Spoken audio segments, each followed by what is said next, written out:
Tiba di tambang pasir galian, Wakil Bupati Taklar disambut unjuk rasa warga yang menolak keberadaan tambang.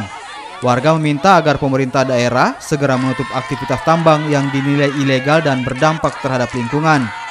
Sementara itu, Wakil Bupati Taklar menerima aspirasi warga terkait penolakan tambang pasir dan akan segera memeriksa surat izin serta mencari solusi terbaik bagi warga dan pengelola tambang. Berarti takutnya masyarakat beranggapan ada yang begini di sini. Maka rusaklah hukum dan perundang-undang yang ada di Kabupaten Taklar.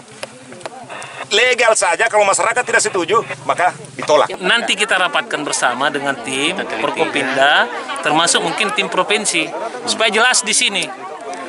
Intinya kan begini, kita mencari solusi saja nih. Supaya tidak ada merasa merugikan, masyarakat tidak dirugikan juga, pihak yang punya ini tidak dirugikan juga. Untuk pemindahan alat sendiri kapan akan dilakukan? Mungkin kita panggil khusus, mungkin kita panggil yang pemiliknya, apakah teknisnya bagaimana. Intinya bagaimana kita doakanlah kami semua ini tim, supaya ada solusi.